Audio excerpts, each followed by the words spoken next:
unos enormes inundaciones que básicamente tuvo a los niños, recordémoslo, en la autopista norte inundados. Eso es efecto del cambio climático, y todos estamos de acuerdo aquí en esta mesa, nadie es negacionista, que el cambio climático se debe justamente a esas energías basadas en hidrocarburos, y por eso, digamos, la intención del gobierno Petro puede ser buena, pero la transición energética de Petro ha fracasado de manera estrepitosa. ¿Por qué es utópica? Porque lo único que ha hecho es generado escasez, porque no ha creado las nuevas fuentes de energías limpias, porque desconoció al mercado como un aliado estratégico, porque a diferencia de lo que están haciendo los países petroleros que nos mencionaba el ministro, como Qatar, que han utilizado justamente la plata del petróleo para hacer una transición energética, pues lo que han hecho es denostar del petróleo, lo que han hecho es criticar absolutamente cualquier alternativa. Y yo sí creo, Néstor, y con esto concluyo, que la transición energética, para que funcione, tiene que tener, primero, que la energía sea barata, y lo están requiriendo y pidiendo a gritos en la costa.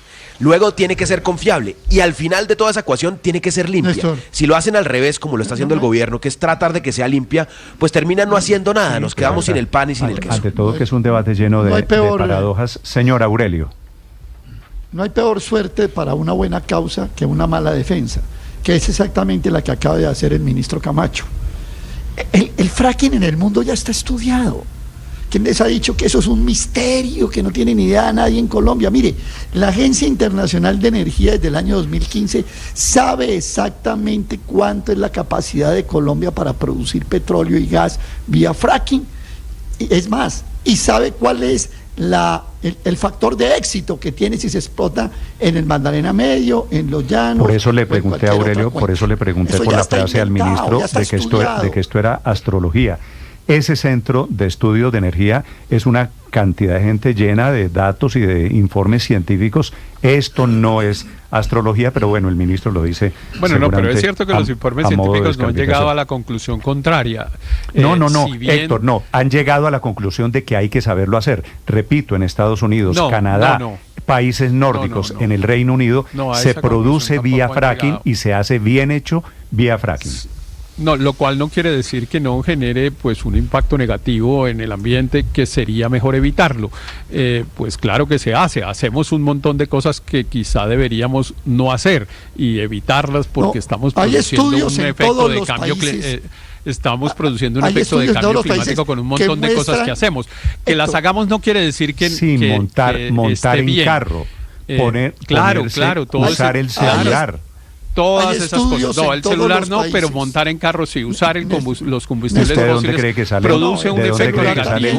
Los químicos que tiene su teléfono celular. Pero no como combustible, Néstor. Eso es un enorme error, pues ese argumento permanente. Pero es que el problema no es el petróleo, el problema es usarlo como combustible. Usted puede usar el petróleo para una serie de aplicaciones industriales en EMIL, todas esas que usted menciona permanentemente, Néstor, que por supuesto son positivas y que todas las usamos y que no producen el efecto que produce la combustión del petróleo y sus derivados usándolo como combustible. Ese es el punto. Entonces, usted me puede decir, claro, Héctor, usted puede coincidir en que todos son astrólogos, todos los que están de acuerdo, pero hay informes de gente seria que se ha dedicado a estudiar esto, y le digo, esto no son charlatanes, astrología. Este cuento de que yo soy el dueño de la verdad y los demás son astrólogos, eso no tiene ningún fundamento. No. El mundo no está lleno de astrólogos. Hay estudios en todos los países, Néstor.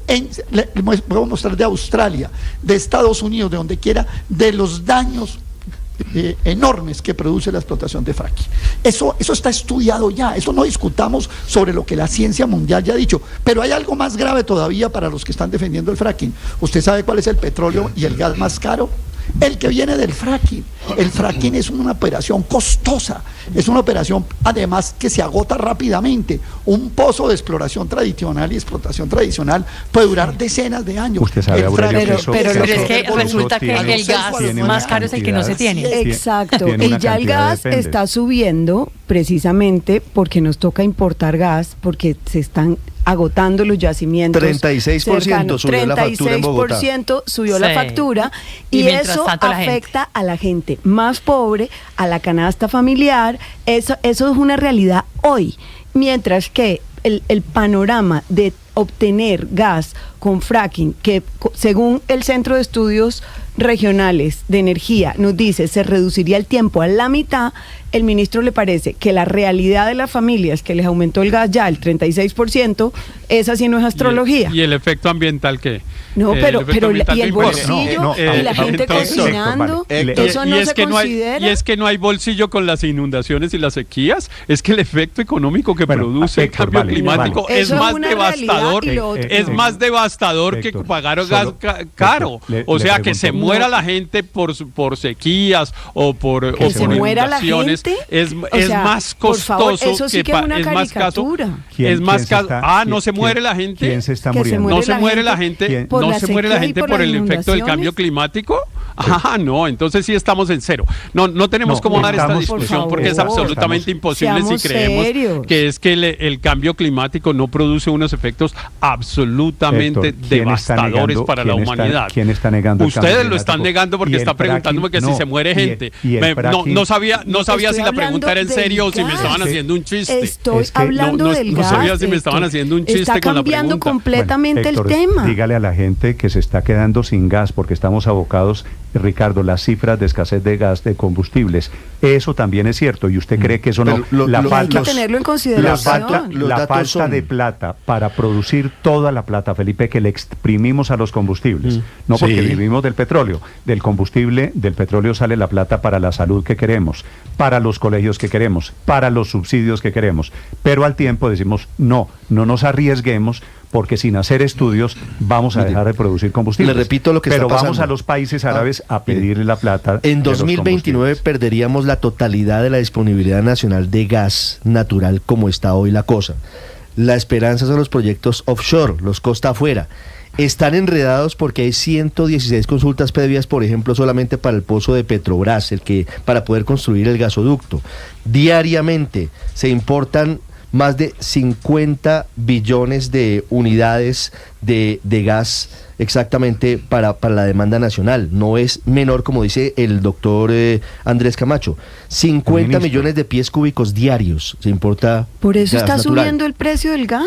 Es ya una realidad. 36% subió la factura Pero María y adicionalmente, en la medida en que haya escasez y tengamos que importarlo, ¿ustedes creen que la importación de gas no tiene efectos para el planeta? O sea, pero ese es que gas además, no es María dañino. Consuelo, acabamos de tener la peor caída en la producción de los últimos 7 años. El año pasado bajó 9.4% la producción de gas natural en Colombia. Obviamente, si algo cae, pues ¿qué es lo que pasa? Aquí hay menos, y si hay menos, pues el precio tiene que subir, y eso efectivamente son platos rotos que estamos pagando todos los colombianos. Pero de verdad, el ministro de Minas, fuera de todo, le dice astrólogo puntualmente a Tomás González, que no solamente es exministro de Minas, vaya y venga, pero es el director justamente de ese Centro de Estudios Regionales de Energía, Paula, consultor del Banco Mundial, del BID, respetadísimo y reputadísimo internacionalmente en estos temas de energía. Y entonces resulta que ahora el astrólogo es él y no el propio ministro. Hágame usted el favor. 8 de la mañana, 8 minutos, la cuenta Blue Radio Go. Si usted quiere participar en este tema de conversación, mi cuenta Néstor Morales C.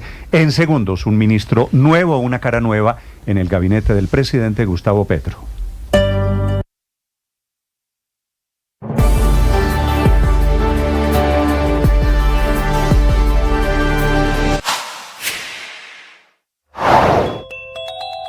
Todavía faltan claridades también en materia judicial frente a lo que ocurrió en la campaña Petro Presidente 2022. Después de haber escuchado lo que dijo el director de la UNP, Augusto Rodríguez, ante el despacho del fiscal Elkin Ardila, también es importante recordar lo que dijo este mismo martes ante la misma fiscalía Néstor Daniel García Colorado, que es un viejo conocido del presidente Petro. Su padre, le dicen Guayabita, perteneció al M-19 y señaló, entre otras cosas, que esas reuniones de San Andresito con el presidente Petro se dieron por influencia de Víctor Hugo Sierra, un empresario, posa al menos de ello, que incluso ha tenido condenas en su contra y que habría sido ficha clave de alias Papá Pitufo. Dice que la relación siempre medió a través de este hombre con el zar del contrabando. Negó haberse quedado con los 50 millones de pesos. Dice que en 2024 el director del DAPRE en ese momento, Carlos Ramón González, del Partido Verde y cercano al presidente Petro, se enteró de las gestiones que él estaba haciendo sobre Papá Pitufo y la campaña. Dijo que en ese momento, en el momento de la entrega de los 500 millones a Xavier Vendrell, no le dijo a Ricardo Roa porque Roa todavía no era gerente de la campaña, y habló específicamente de 2 encuentros con Papá Pitufo. Uno en el Parque de la 93 en Bogotá y otro en su casa en Guaymaral. Y dijo que luego se desmarcó del tema porque todos lo manejaron: Xavier Vendrell, Víctor Hugo Sierra y directamente alias Papá Pitufo. Escándalos en la DIAN que no paran, ya no solo por el tema Papá Pitufo, Buenaventura y las aduanas, sino también por el lado de los impuestos, donde está su otra gran pata y de donde sale la mayor parte de los ingresos del gobierno que financian el presupuesto general de la nación y cuyo recaudo está también a cargo de la Dirección de Impuestos y Aduanas Nacionales. DIAN con alertas prendidas esta mañana por parte de gremios económicos y centros de pensamiento como Fedesarrollo, la Institución Nacional de Instituciones Financieras ANIF, cuyos estudios hablan de 25 billones de pesos en los que estarían nuevamente sobreproyectados, sobreestimados las proyecciones de recaudo de impuestos para este año. Un recaudo que, según el ministro de Hacienda, Diego Guevara, llegaría a los 298 billones de pesos, unos 55 billones más que el año inmediatamente anterior. No obstante, según las cuentas de estos centros de pensamiento, el recaudo no sería superior a los 273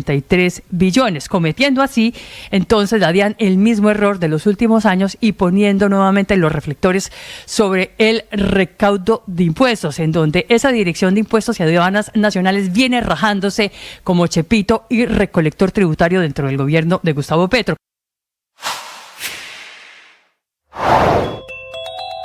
Pero ¿qué saco yo con la extradición del Pitufo si aquí se le está procesando en una investigación que solo arranca delitos del 2023? Pues lo van a dejar libre en la Fiscalía. El presidente Gustavo Petro pidió a la Fiscalía profundizar en la investigación contra Diego Marín, alias Papá Pitufo.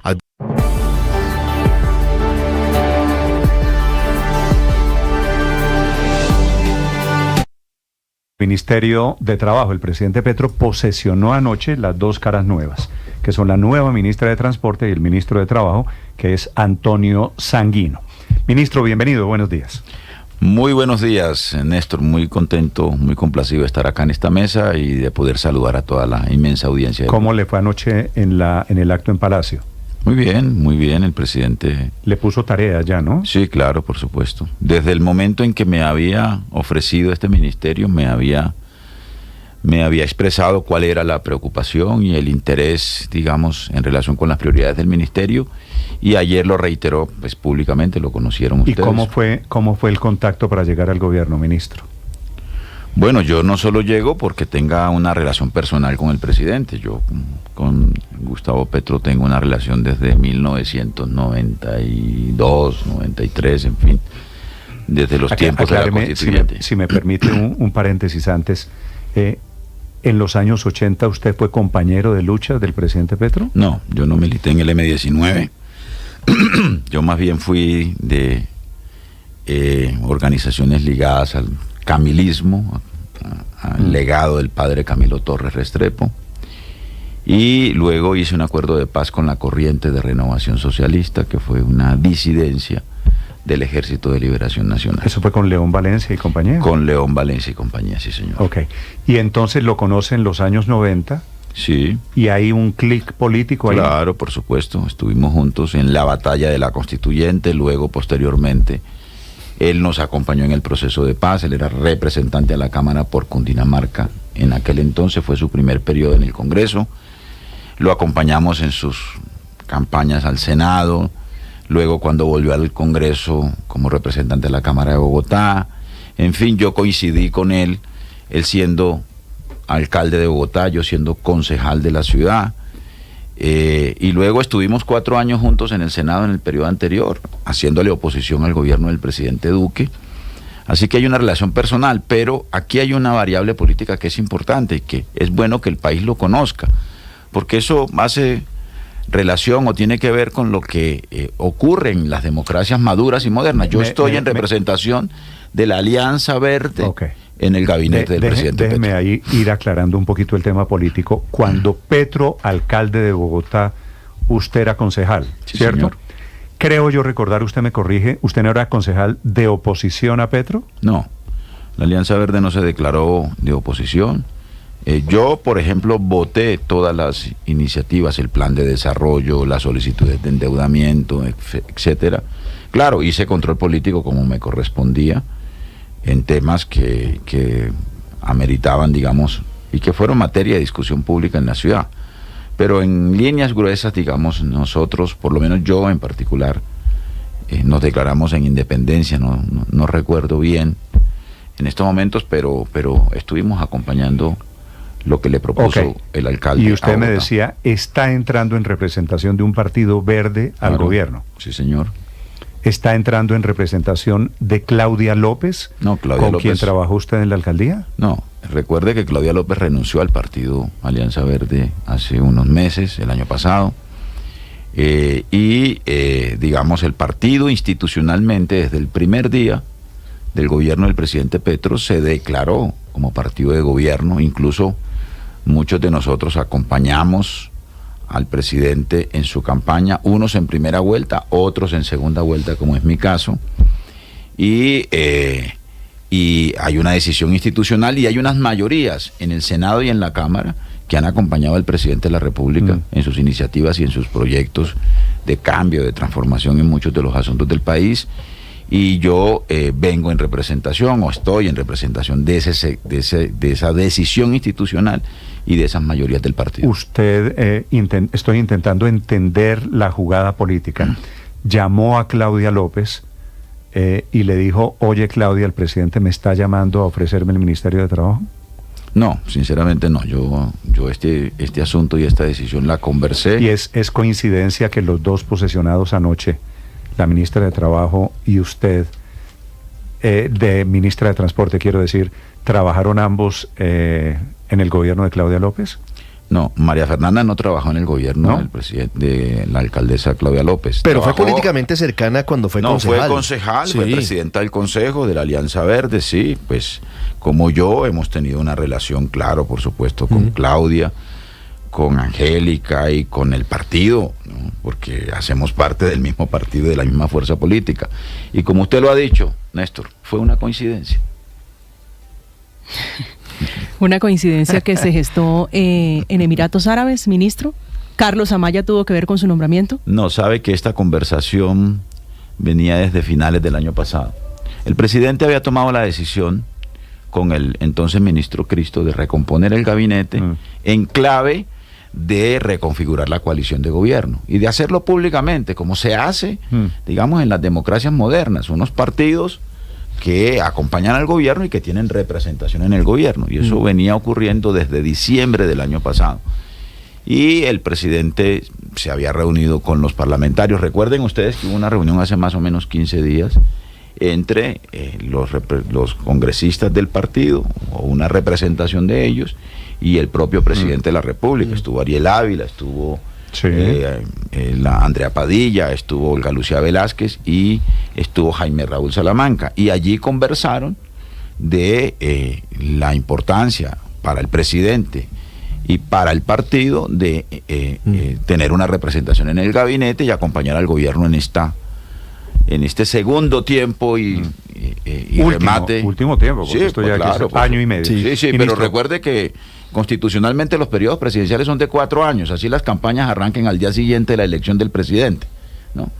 Entonces tenemos 18 meses. Sí, ministro, su llegada al gabinete está causando, y yo no creo que exagere, un terremoto político en los verdes, usted lo sabe, ¿cierto? Las parlamentarias verdes, Jubinao, Catherine Miranda, están anunciando, varias están anunciando para hoy una conferencia, un anuncio de escisión. Se van a abrir de los verdes, porque no creen que el Partido Verde a estas alturas haga una buena jugada política entrando al gabinete con 2 ministros. ¿Qué opinión le merece lo que está pasando con los verdes? Es decir, divididos claramente entre petristas, usted y la ministra de Transporte, y las antipetristas. No, divididos no, hay unas mayorías en el partido, como en todo partido, y hay unas decisiones institucionales en la dirección nacional. Claro, hay unas voces, ¿no?, que las conocemos, han sido voces muy críticas, muy opositoras al gobierno, incluso a veces más duras que la propia oposición uribista en el Congreso. Bueno, y yo no conozco cuáles serán los alcances de su pronunciamiento hoy o del anuncio que hagan. Ya será un trámite que deberá asumir el partido. Ya yo ayer renuncié a la dirección nacional del partido, no a la militancia, por supuesto, y pues no tengo las condiciones ni puedo, digamos, opinar sobre un asunto que ya es del manejo interno del partido. ¿Tienen razón las voces de quienes analizan esta jugada política del presidente Gustavo Petro, llevando a dos personas que la opinión relaciona con Claudia López, con la posibilidad de que exista un acuerdo de esos nombramientos a cambio de que importantes figuras políticas como el gobernador Carlos Amaya no apoyen la candidatura presidencial de Claudia López en el 2026?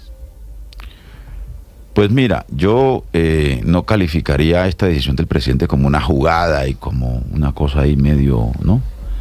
Pues una jugada política. Medio bueno, le cambio la jugada por la movida política. Bueno, yo tomé una decisión. Ahora, recuerde usted que María Fernanda Rojas fue la directora del IDU del presidente, entonces alcalde, Gustavo Petro, en Bogotá. Es cierto, o sea que la relación de María Fernanda con el presidente es una relación personal. Sí. O sea, yo le quiero decir, María Fernanda no llega en representación de los verdes.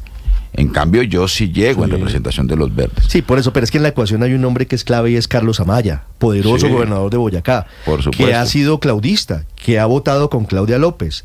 Le pregunto, usted que es un agudo analista político, ¿la movida es yo te nombro ministro, Carlos, a cambio de que tú no apoyes a Claudia en el 26? No. Aquí estamos hablando de lo que resta para el gobierno y sobre esos asuntos políticos electorales ustedes entenderán, yo no puedo expresar ninguna opinión. No puedo pronunciarme. Ospina es maquiavélico. No puedo, no. Ministro, mire, te va ganando. Yo soy una de Dios. Mire, ministro, el tema de la reforma pensional, de la que habló anoche el presidente Gustavo Petro, ya se ha filtrado que hay una ponencia negativa, que la reforma pensional del gobierno podría caerse en la Corte Constitucional. ¿Qué margen de maniobra tiene usted ahí? Bueno, primero, una ponencia no es una sentencia, ¿no? Eso es lo primero. Yo no sé si sea cierto lo que se filtró. No he escuchado las declaraciones del magistrado Ibáñez. No lo sabemos. Por lo menos yo no lo sé. De hecho es reservado en teoría. Sí, pues que era extremadamente reservado, como todo lo reservado en este país se filtra, ¿no? Bueno, ustedes hacen su trabajo de buscar la información, pero las entidades, las instituciones tienen que garantizar la reserva de decisiones tan delicadas como esas. Ahora, pueden haber otras ponencias, pueden radicarse otras ponencias. Y en todo caso hay una discusión que va a tomar 3-4 semanas en la Corte Constitucional. Yo esperaría que esa discusión se atenga a las realidades que ya tiene la reforma pensional. La gente se está saliendo de los fondos privados para irse a Colpensiones. Sí. Si nosotros, digamos, no ponemos a andar la reforma pensional, se van a afectar incluso los fondos privados, ¿no?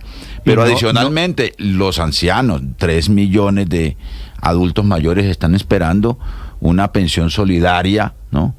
Un bono pensional solidario a partir del 1 de julio. Nosotros ya publicamos en el Ministerio el decreto reglamentario, está para observaciones hasta el 3 de marzo, y en todo caso... ¿Decreto reglamentario de qué? De la reforma pensional. Sí.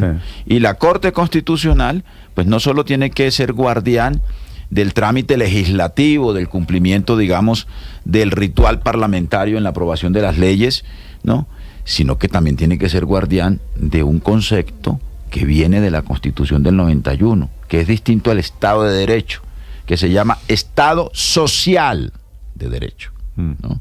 Ese social no es un adorno. ¿Y en qué se afecta lo del Estado social? Porque estamos hablando del derecho a una pensión. Es que la reforma pensional era urgente. Ministro, el bono pensional no depende de la reforma pensional. Claro que sí. Pues el sistema pensional y el sistema de pilares que trae la reforma depende de la reforma. Es más, yo le quiero decir lo siguiente. El subsidio que dependen los viejos no se está pagando desde ya. Es del presupuesto. Sí, no, pero está en el presupuesto. Pero vaya y mire cuál es el subsidio que estamos entregando. El gobierno sí. Ahora estamos garantizando un bono pensional, no un subsidio que es el de Colombia Mayor. No, o sea, aquí digamos hay una reivindicación de un derecho del que debemos gozar todos los colombianos y colombianas, que es el derecho a una pensión y a una pensión digna. Entonces, yo confío, digamos, en el debate de la Corte Constitucional, confío en el buen juicio de la Corte Constitucional. Esperemos el debate de la Corte y nosotros, por supuesto, vamos a defender nuestros argumentos, la integridad de la reforma y el trámite que surtió en el Congreso. Y claro, los trabajadores y las asociaciones de pensionados, etcétera, pues también tendrán su derecho de expresarse. Y de eso le quería preguntar, porque anoche el presidente Petro, hablando de este tema, dice, me parece que un poquito retando a la Corte Constitucional, pues va a tocar otra vez movilización. ¿Ese es el plan B del gobierno? Pero la movilización no es porque el presidente la convoque. Los trabajadores se movilizan permanentemente y los pensionados también, y están en todo su derecho. Y eso hace parte del debate público. Eso no es ningún pecado. ¿Pero qué le van a meter frente a la Corte Constitucional? ¿Le van a meter una manifestación de...? No, pues ¿cuántas veces no han habido plantones por distintos temas frente a la Corte Constitucional cuando se están discutiendo temas que son importantes, cuando se discuten asuntos como, por ejemplo, las corridas de toros, o cuando se ha discutido el derecho al aborto, cuando se han hecho discusiones que son importantes y trascendentales? Y claro, por supuesto, la Corte pues tiene que actuar como guardián de la Constitución. No sé si movidos por el gobierno, si llevados por el gobierno. No, es que la movilización popular no nació con la llegada de Petro a la Casa de Nariño. Pero sí la está promoviendo. Ayer lo dijo, este es el año de la movilización. Claramente pues claro, hay una instrucción del gobierno. Por supuesto, pero es que los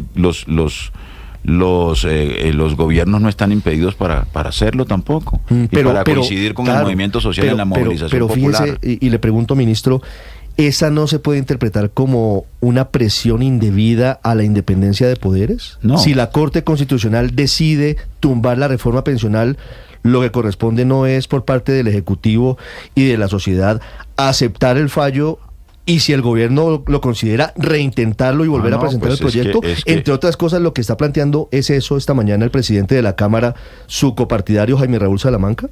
Pero mire, Ricardo, es que la movilización en medio del debate de la Corte es legítima. Ahora, los fallos judiciales se acatan en democracia. Claro, tienes razón. Esperemos que no sea un fallo hundiendo la reforma. ¿Y si es así? Porque este es un asunto, pues ¿qué haces en democracia cuando hay un fallo? Pues acatar, ¿no? Pues y acudir a los recursos legales a los que tengamos derecho, ¿no? Y bueno, ya examinaremos. Yo, como no soy apocalíptico, como decía José Saramago, ¿no? Hay que dejar el pesimismo para los buenos tiempos. Yo confío en que la Corte se pronuncie positivamente en relación con esta reforma. Ministro, hipotéticamente, si la Corte tumbase la reforma pensional, usted tiene razón, esto es apenas un proyecto de sentencia, no hay una decisión todavía. Hipotéticamente, ¿qué pasaría con la gente que ya se ha pasado de los fondos privados a Colpensiones? Habrá que esperar cuál es el alcance del pronunciamiento de la Corte. Yo, en particular, personalmente creo que los hechos cumplidos son hechos cumplidos, ¿no? O sea, ¿cómo le vas a decir a la gente que se devuelve para los fondos privados? Porque ahí hay derechos adquiridos de la gente. Entonces... El que se fue para Colpensiones ya se quedó en Colpensiones. Se quedó en Colpensiones. Okay. Bueno, esperemos que eso pase. Cuando pase, ministro, yo lo llamo. Por supuesto. Y le pregunto qué... Siempre estaré dispuesto para ustedes. Sí, gracias, ministro. Y le pregunto qué hacemos ahora. Ministro, ¿y la reforma laboral? Está a mitad de camino. Se aprobó. Hay un gran consenso ya muy importante. Se han incorporado propuestas del empresariado, de los trabajadores. Hay unos temas por discutir. Por ejemplo, el de los aprendices del SENA. Ese es un asunto que le ha generado alguna preocupación a algunos de los congresistas. Vamos a hablar con todos los sectores políticos en la Comisión Séptima, con los de la oposición, con los del gobierno, con los independientes. Vamos a conversar, de eso se trata la democracia. Esperemos que el debate arranque en la Comisión Séptima, y confiamos en que lo que hasta ahora se ha logrado se consolide como un acuerdo nacional en el Senado, y que tengamos una modernización, una actualización de las normas laborales en el país, también por las nuevas realidades del mundo laboral, por toda esta revolución tecnológica que está ocurriendo. Los trabajadores de Rappi y los trabajadores de las plataformas requieren regulaciones, como lo han hecho otros países del mundo, que lo hagamos democráticamente, que lo hagamos pensando en los derechos de los trabajadores, y también en diálogo y en concertación con los empresarios. Ministro, un tema final que es el tema, me imagino, que a usted le parece más aburrido.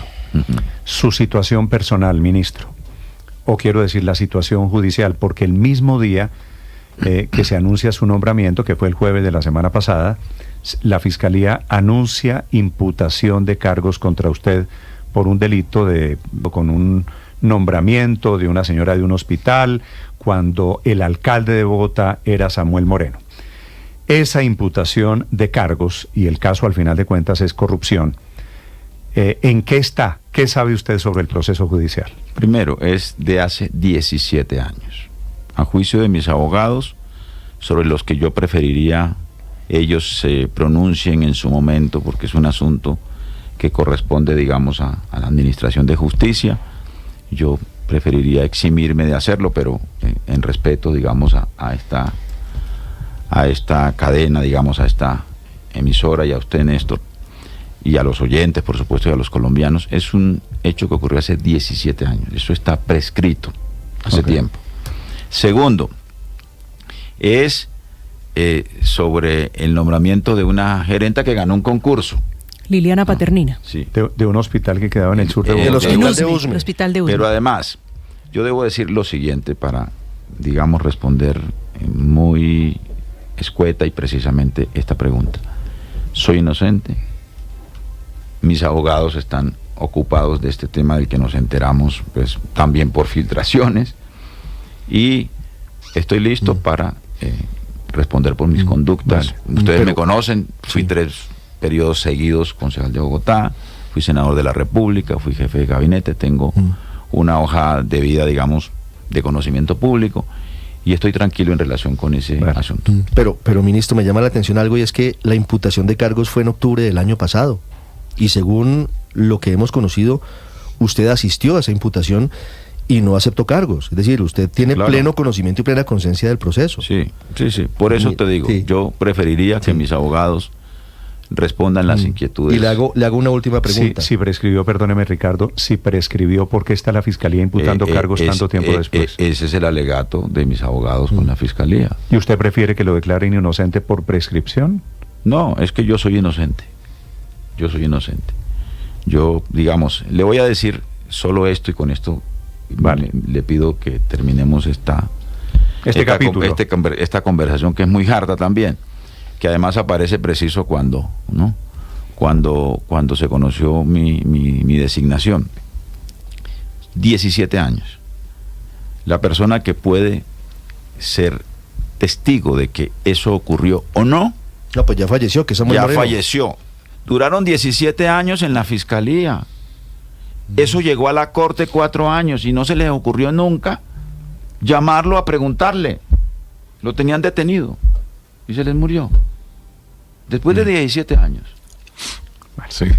Ministro, ¿se siente usted confortable trabajando con Benedetti? No, pues tengo que trabajar con él y... No, pero la pregunta no es si tiene que trabajar con él, sino ¿usted se siente confortable con Benedetti llamándolo a darle orden? ¿O está en el grupo de los incómodos? Como dice alguien por ahí, siguiente pregunta. No, yo no llego a pelear con nadie. Esto no es un asunto pues de simpatías personales. Yo vengo a trabajar y a concertar. Ese es mi papel como ministro. Y ayudarle al presidente y a que este país pueda conocer de realizaciones que este gobierno le entregue como legado. Ministro, le agradezco estos minutos. Mil gracias, Néstor, a ti por la invitación. Le agradezco aceptar esta invitación para presentárselo a los oyentes. Es el nuevo ministro de Trabajo y tiene en sus manos una cantidad de temas realmente de fondo. Gracias, ministro. Muy amable, Néstor. Muchas gracias. Le deseo un feliz día y una buena gestión. Bueno, y aquí estaremos cada vez que sea necesario. 8:34. Estás escuchando Blue Radio.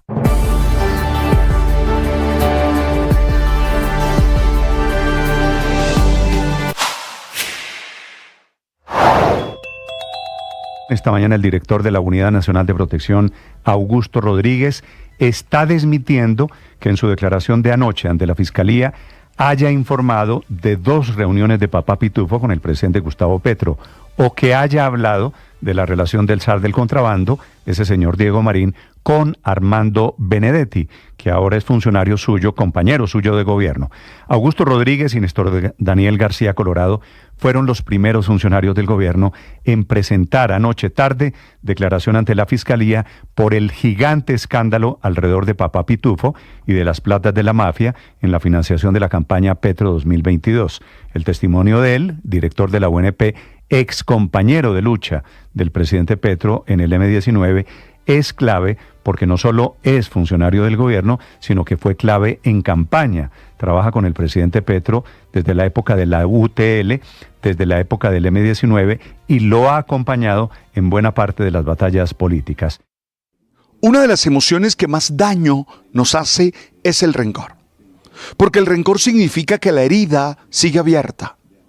El rencor significa que no hemos sido capaces de superar la situación. El rencor nos hace vivir en el pasado. El rencor nos llena de las peores ideas, de las peores emociones. Por eso hoy quisiera invitarte a que perdonaras, sabiendo que ese es el mejor regalo que tú te haces. Oye, nadie es tan importante como para... Los que se van o las que se van, Felipe, del Partido Verde, producto de la llegada del ministro de Trabajo. Están anunciando, será en pocos minutos, dentro de 20, 25, 24 minutos a las 9 de la mañana, anuncio desde el Congreso de la República. Veo a Angélica Lozano, Catherine Juinao, Catherine Miranda. ¿Quién es la señora que está al lado de...? Carolina Siguiente Giraldo, pregunta, amigo. Que es la de Armenia, que es la que está a la izquierda de Catherine Juinao. Y los dos señores de la derecha y de la izquierda, Alejandro García y Cristian Avendaño. Estos son los 6 parlamentarios, Felipe, que se van a anunciar decisión, se van del Partido Verde porque no están de acuerdo con que el Verde a estas alturas entre al gobierno del presidente Gustavo Petro.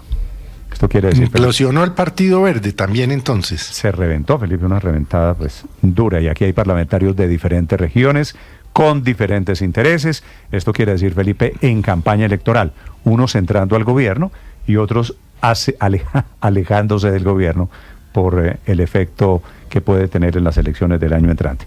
Así que va a ser muy interesante, ya les voy a contar desde el Congreso de la República. La pregunta de si representa a Claudia López, Felipe, el doctor Sanguino, es la que ha estado gravitando alrededor de su llegada al gobierno Petro, de cómo es la jugada de esa cercanía de alguien que fue de Claudia López llegando ahora al gobierno Petro, y de la pelea de Petro con Claudia López. En fin, aquí hay un rollo político realmente grande. Es una fotografía, Néstor, muy diciente, es una fotografía muy diciente esa de la posesión de ayer, en la que están María Fernanda Rojas posesionándose como ministra de Transporte, que fue presidenta del Consejo, que completamente aliada al gobierno de la ex alcaldesa Claudia López, y Antonio Sanguino, que fue su jefe de gabinete. Ellos dos... Pero en la decisión, María Consuelo, sí, pero en la lista de las que se van hoy del Partido Verde por esto está Angélica Lozano. Claro, y por eso no deja de pensarse... Lo dijo el ministro con mucha claridad. No deja de pensarse... No deja de pensarse en la pregunta que hacía nuestro compañero Ricardo Ospina, si es precisamente para dividir el Verde que se consolida esto, o si es para tener una pica en Flandes y tener unos representantes dentro del gobierno que eventualmente en unas conversaciones acerquen a la exalcaldesa Claudia López con el actual gobierno. Eso no lo sabemos todavía. Esas dos alternativas están sobre la mesa, porque todos sabemos la política es dinámica. En la presentación, que es dentro de pocos minutos, Luis Ernesto, van a firmar una carta anunciando la decisión del Partido Verde. Decisión quiere decir implosión, división, fractura, como ustedes lo quieran llamar. Y yo creo que eso ocurra inmediatamente después de la posesión, pues le responde la pregunta a María Consuelo, y es si es representación de la exalcaldesa Claudia López, y la respuesta clara es absolutamente no, motivo por el cual incluso están dispuestos a cambiar de partido, a salirse de su partido, como es lo que parece van a anunciar ahora a las 9:30. Y la respuesta también la dio aquí con mucha claridad el ministro. ¿es usted cuota de Claudia López?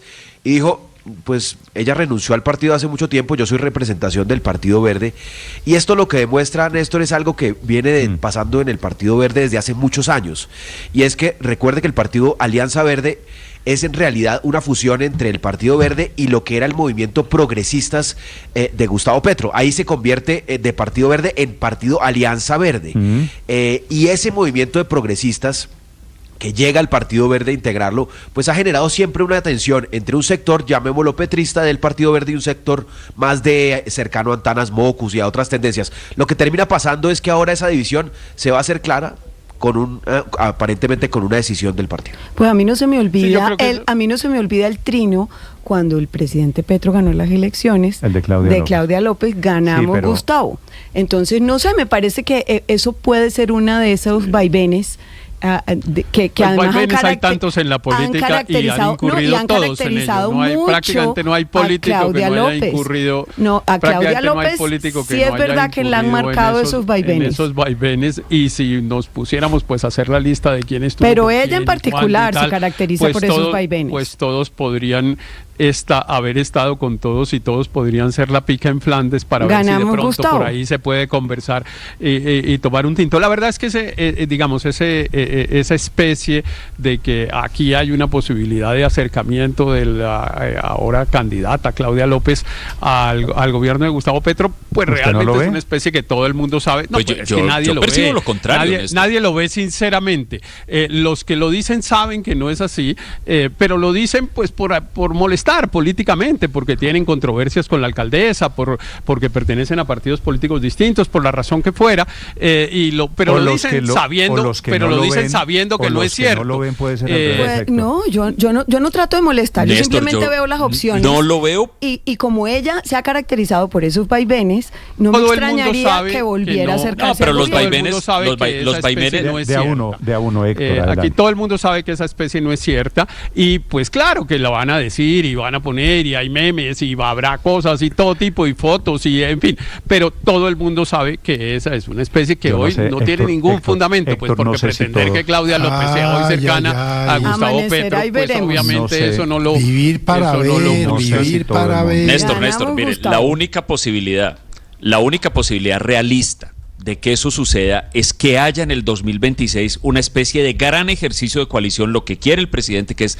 lo que él llama un frente amplio para enfrentar a la derecha. Esa sería la única posibilidad teóricamente, pero al día de hoy, la verdad, Néstor, yo veo tan lejos y tan amargas las posiciones entre el presidente Petro y la exalcaldesa Claudia López, que yo la verdad... Es decir, ese sí sería el vaivén más grande de toda la historia de la humanidad, que no es imposible, pero yo lo veo muy improbable. Las posiciones, Néstor, de Claudia López cada vez son más fuertes en crítica contra el presidente. Yo sé de la pelea. Y el presidente... Yo sé de las diferencias ideológicas, solo que por otro lado... El pasado y en este mundo de redes sociales suele cobrar, pues Felipe, las posiciones. En el pasado ha estado todo. Pues si Álvaro Uribe estuvo en el Partido Liberal, es como si uno dijera que no, que es que entonces será que es que tienen una pica en Flandes para que de pronto, como Álvaro Uribe pertenecía al poder popular de Ernesto Samper y que celebró con Ernesto Samper la elección, entonces el 8000 también es de Uribe. No, esos son cosas que no tienen nada, digamos, las patrocina la Federación de Cafeteros para que se venda mucho tinto, para que se hable de pajarilla política, pero eso no tiene ninguna importancia ni ninguna base en la realidad. Ni ninguna base en la realidad. Aquí pasa una cosa importante. Aquí pasa una cosa importante. Claro, la foto de Samper con Uribe antes del 8000. Imagínense. Estamos hablando de lo mismo. Estamos hablando de los vaivenes. Estamos hablando de los vaivenes de la política. Pero además esos vaivenes de la política no tienen hoy importancia ninguna. Póngame un ejemplo más reciente. No, hay muchos, hay en Emil, pero mire, pero el punto es, yo sí creo que el punto verdaderamente importante sí es saber el futuro del Partido Verde desde el punto de vista electoral, Néstor, porque el Partido Verde venía representando desde cuando creció en la ola verde en el 2010 una tendencia política de eso que llamaban los independientes, los políticos, y de digamos, centro. no tradicionales y de centro. Y hoy pues queda dividido claramente, como lo dijo Antonio Sanguino, y desafortunadamente, digo yo, para mi gusto, mayoritariamente como un movimiento de izquierda. El presidente Petro desde hace varios años intentó la toma del Partido Verde, entre otras cosas, porque consideró que ahí estaba su origen, el del M19, y finalmente terminó quedándose. Eso hay que reconocerlo, con la inmensa mayoría del Partido Verde. La decisión que hoy se hace del Partido Verde desde el punto de vista electoral y desde el punto de vista parlamentario es una minoría, y habrá que ver cuál es el futuro de esa minoría. La mayoría va a terminar fundida en un partido que se llama el Pacto Histórico, Héctor, y los que se salen, que son ese centro, vamos a ver a dónde llegan. Por eso le vuelvo a dar los nombres, Ricardo, de quienes aparecen. Esto no son enanos electorales. A ver. Angélica Lozano. Sí. Catherine Juinao, Catherine Miranda, el señor Giraldo, el señor García, Cristiana Giraldo, la señora Giraldo, de Risaralda, y Alejandro García, claro, que también es de todos están jugando el pellejo. Los que están saliendo hoy en la desbandada es porque saben que el daño es acercarse al gobierno, y otros están considerando que el daño que el beneficio puede ser meterse al gobierno, que es el caso de no echen saco roto el nombre que yo les dije acá del gobernador de Boyacá, Carlos Amaya. Ese nombre es muy poderoso en la Alianza Verde. Claro. Había apoyado a Claudia López, y lo que pudo haber pasado aquí es que el presidente Petro logra que Amaya no apoye al 26 a Claudia López, sino que apoye a su candidato. Esa teoría suya me suena. Con Amaya, Aurelio, pasa todo lo contrario de lo que pasa con Claudia López. No. Claudia López era petrista y se alejó de Petro, ¿cierto? Amaya, que apoyó, votó por Rodolfo Hernández. Por ahora. ¿Y en el gobierno qué? No, por ahora Claudia se alejó. Es que no sabemos si termina ya nuevamente. Bueno, no sé, pero aquí se está jugando. Ya todo esto quiere decir calenturas para las elecciones que son en un año, exactamente en marzo del 2026. A mí me parece simpático escuchar a personas que han defendido muchas cosas del gobierno de Petro, ahora tratando de distanciarse al máximo, ¿cierto? Y que no tiene nada que ver con Petro, que esa parte, que eso es clarísimo. O sea, ya untándose repelente. Sí, ¿se acuerda del repelente que uno se echa cuando le van a picar los mosquitos? Ya echándose repelente para que no los pique Petro. Eso me parece bien simpático. Ahora bien, esa decisión del Partido Verde, Carolina Giraldo, Alejandro García de Risaralda, las Caterines, Angélica Gonzalo, Avendaño de Santander, pues es el inicio de la campaña electoral de Claudia López. Sí. Eso es absolutamente, o sea, demos por sentado que hoy comenzó la campaña presidencial de Claudia López oficialmente el 19 de febrero del año 2025. Y algo más, el cambio de Amaya y Sanguino. Es que Amaya votó por Rodolfo Hernández, después fue candidato por Verde y Dignidad Compromiso en Boyacá, Sanguino fue candidato a la gobernación por Dignidad y Compromiso en el Cesar, y ahora sí se fueron para el otro lado, se fueron para el lado del petrismo. Pero, Aurelio, entonces lo que estamos viendo es un realineamiento alrededor del 2026. Héctor tiene razón ahora, en una cosa. Amaya me suena, y en Néstor, política, permítame Aurelio, una pequeña cosa. ¿Quién no se ha movido? Es decir, reclámele coherencia a un político, pues es que también los políticos cambian. El Petro de hoy, me da pena decirlo esto, Felipe, también hay que reconocerlo, el Petro de hoy era muy diferente al Petro que ganó las elecciones hace 3 años, y el Petro que ganó las elecciones pues se movió al centro, así que cogió una cantidad de gente que le creyó en el discurso del centro, y por eso esta gente hoy se está separando, porque también el presidente se movió políticamente. Sí, pero hay oportunismo político, Néstor, es decir, yo celebro pues que los compañeros de la mesa, Riveros y Gómez, se defiendan pues con tanto ahínco a la doctora Claudia López, pero como dice Aurelio, ¿se mueve más que un desvelado en la noche? 8 de la mañana, 49 minutos. Vamos al Congreso de Colombia, en donde se hace el anuncio de la decisión del Partido Verde. Andrés Carmona. Así es, Néstor, buenos días. Se trata de un anuncio que se hará hacia las 9:30 de la mañana en el Salón de Medios del Congreso de la República, y que fue convocado por lo que ellos mismos llaman el sector independiente del Partido Verde, encabezado por la senadora Angélica Lozano, las representantes Katy Juinao y Catherine Miranda, la representante Carolina Giraldo y los representantes Cristian Avendaño y Alejandro García. Este anuncio formaliza ya el inicio del proceso de la escisión del Partido Verde, que es un camino legal que varios partidos han tenido en el pasado para dividirse formalmente y convertirse en dos colectividades con personería jurídica.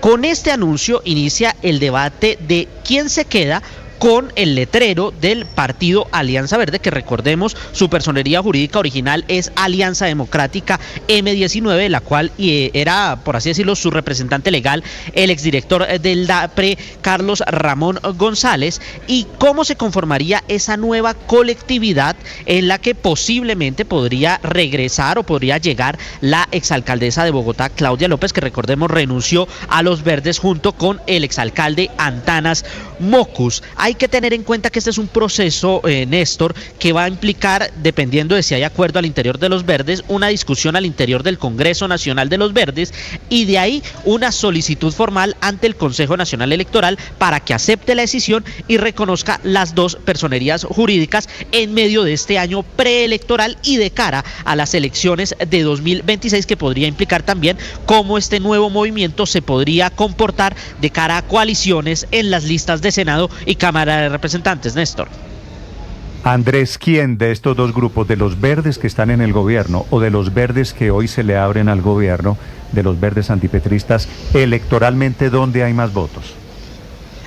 Néstor, buena parte de los integrantes que hoy anuncian esta decisión son votos de opinión, especialmente las representantes Lozano, Jubinao y Miranda. Sin embargo, la presencia en las regiones hoy la estaría liderando más que todo el sector de gobierno, el sector petrista, porque ahí se queda otro grueso del Partido Verde. Hablamos de Inti Asprilla, hablamos del expresidente del Congreso, Iván Name, hablamos también de Santiago Osorio, Marta Alfonso, que aunque están en una coalición con el Pacto Histórico, ellos se titulan como integrantes de la Alianza Verde, por lo que en el conteo de votos, aunque hay mucho voto de opinión, hoy habría una mayoría de ese sector de gobierno, Néstor. Estás escuchando Blue Radio.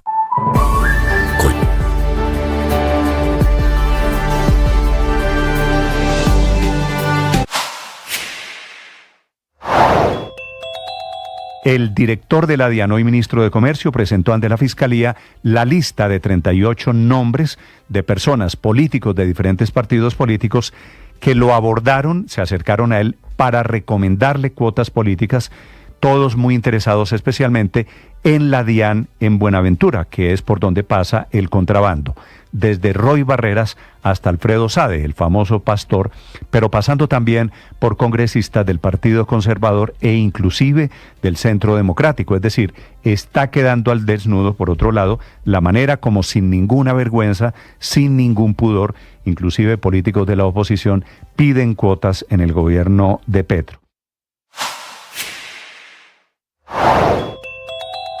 La saliente ministra de Ambiente, Susana Muhammad, y el ministro encargado de Interior, Gustavo García, le pusieron en nombre del gobierno Petro mensaje de urgencia al proyecto en el Congreso con el que insistan en prohibir el fracking.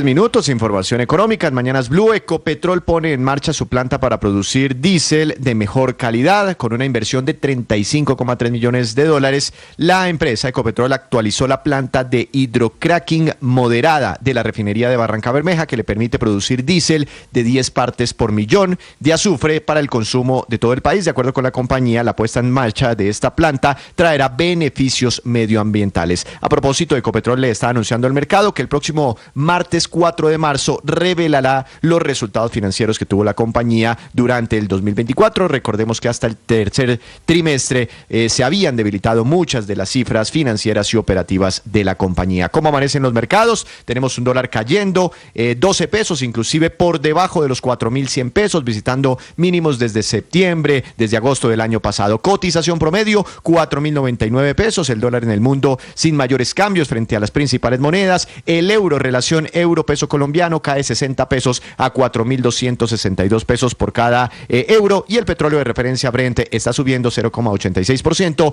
casi acercándose a los $77 por barril. 8 de la mañana, 54 minutos. Esta mañana Twitter, que ahora se llama X, está suspendiendo, ya era hora, las cuentas de los jefes del ELN en esta red social, Felipe. Que esto era increíble, sí. Terroristas haciendo terrorismo en redes sociales, ¿no? Paseándose por el mundo, llevando mensajes alrededor del terrorismo.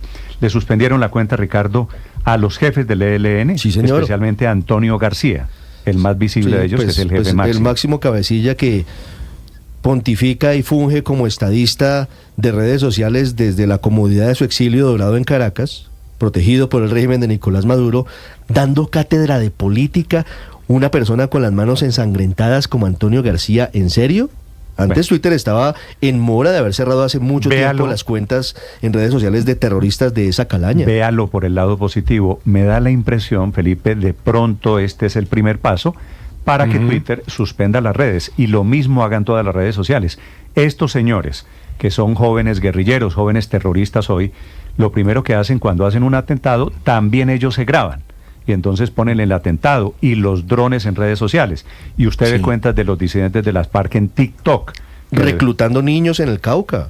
Que debería pasar lo mismo. O cuentas en Telegram, Néstor. El ELN tiene particularmente una cuenta muy activa en Telegram donde comparten información publicitaria y operacional, como ellos lo dicen, de toda la actividad terrorista que hacen en Colombia. Pero no solo eso. ¿Y qué me dice usted de la emisora clandestina de las disidencias en Cali? Si se sincera un poquito todo esto, de pronto es un mundo sin terroristas en las redes sociales. Hoy el ELN está en el segundo día del paro armado que desarrolla en el departamento de Chocó. Monseñor Álvarez, en Ismina, buenos días, monseñor. Néstor, muy buenos días para ti y para todos los oyentes. Usted es mi obispo favorito, usted es un santo haciendo un trabajo social, pastoral inmenso allí en Chocó. ¿Cómo está la situación, monseñor Álvarez? Néstor, esto no hace sino aumentar la angustia, el dolor de todo un departamento que tradicionalmente, en medio de la paradoja de tanta riqueza, hay tanta pobreza, tanta humillación, tanto olvido. Y este nuevo paro armado, ya en todo el departamento, pues no hace sino aumentar esta tragedia. Lo doloroso, Néstor, es ver cómo en una área de 46.500 kilómetros cuadrados, que es el departamento, no somos unos 600.000 habitantes, que pudiéramos estar viviendo estupendamente bien, pero hay una pobreza humillante que cada día se incrementa y es algo muy doloroso. Esto es lo que vivimos en el departamento y esto es lo que ahorita sentimos con mucha más angustia. Monseñor Álvarez, el gobierno del presidente Gustavo Petro llegó al poder con las banderas de la igualdad y de la superación de la pobreza. Hoy, 2 años después y un poco más, casi 2 años y medio después de la llegada del gobierno, ¿se ve la mano del Ejecutivo en el departamento de Chocó? ¿Ha disminuido en algo la pobreza de los chocuanos? ¿Hay planes del Ejecutivo que hayan ido en ese sentido? Lamentablemente no. El mismo señor presidente lo ha dicho en varias ocasiones, que no entiende cómo todo este andén del Pacífico en el concierto mundial, que es rico, el nuestro es pobre, paupérrimo. Pero los planes, las promesas no se ejecutan. Aquí en el departamento del Chocó, pues la inmensa mayoría tuvo esa gran esperanza, pero una frustración más se viene a esta comunidad, se viene al departamento del Chocó. No hay salidas, no hay determinaciones del gobierno nacional para que las cosas se den. Y seguimos en el mismo estado, digo yo, peor todavía. Monseñor, hoy, ¿qué está pasando en el medio San Juan? ¿Por qué el ELN por enésima vez inicia un paro armado? ¿Cuál es la infiltración y penetración del Clan del Golfo? ¿Cómo está esa disputa? ¿Por qué es la disputa? ¿Y qué tanto han ingresado las disidencias de las FARC a la zona? Bueno, después de la firma de paz, esta región del San Juan y también del Atrato estaba pues en manos de las FARC. Luego el Estado no lo asumió, entonces entró el ELN. Ellos vienen entonces con muy posicionados, pero luego sigue toda esta fuerza del Clan del Golfo y que está tomándose también todo el departamento y de ahí la gran disputa con el ELN. Y ahora, en medio de esta situación, pareciera que las llamadas disidencias de las FARC están subiendo aguas arriba del río San Juan hacia el medio San Juan. Entonces serían ahí tres grupos enfrentados que no hará sino aumentar el dolor de todas estas comunidades. Esto es lo que estamos viviendo sobre todo en el medio San Juan, la cuenca media del río San Juan, que compromete parte rural de 5 municipios, la mayoría de las comunidades del municipio de Mina. Es el dominio del territorio. Ahora el ELN pues aprovecha también esta situación para indicar el matrimonio que dicen ellos existe entre la fuerza pública y el Clan del Golfo, y esto es siempre repetitivo. Sí, monseñor. Y esto, sí. Sí, quisiera preguntarle justamente sobre las excusas, las razones, porque el comunicado de prensa habla desde la conmemoración de otro aniversario del cura Camilo Torres, pero también ese supuesto matrimonio entre el ejército y el Clan del Golfo. ¿Quién manda hoy en el Chocó, monseñor? Bueno, estamos en manos de estos grupos, tanto el ELN como el Clan del Golfo.